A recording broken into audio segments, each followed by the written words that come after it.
a demonstration for the movements of the shoulder joint and their daily uses. Here you can see a person, his right hand is completely abducted and his left hand is completely adducted.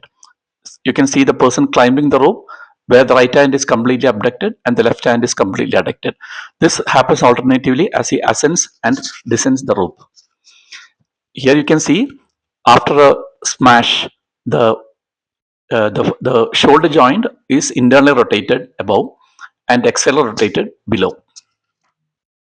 Again, the shoulder joint is internally rotated while you turn the steering wheel inwards, and externally rotated and when you turn the steering wheel outwards. The same thing when you now open the knob, pronate.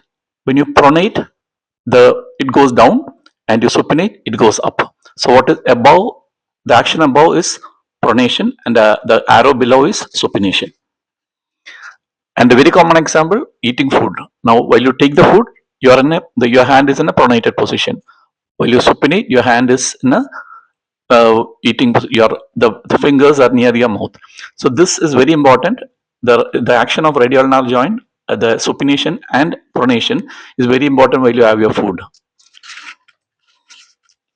Striking hammer, it's a combination of movement. We'll start with the elbow. The elbow is flexed and extended. So flexion and elbow, extension and flexion of elbow is happening here.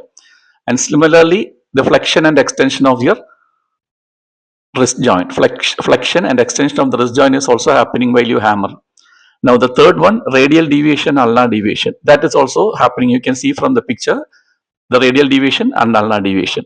And of course, partially supination and pronation also is happening while you use a hammer. These are for finger movements.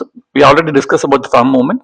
In a normal anatomical position, thumb is in abduction, and you have to approximate the thumb to other four fingers to bring him to adduction. Similarly, to extend, make the digit 5, that is extension, that is away from the other four fingers. Okay. Now flexion is 4. Make a 4, you go to flexion. And similarly, these are the adduction and abduction of the other four fingers, flexion and extension of the other fingers. So these are the quick look at the movements of the fingers, and you can see the activities, the fine movements or the fine activities which can do with the thumb and fingers. Thank you.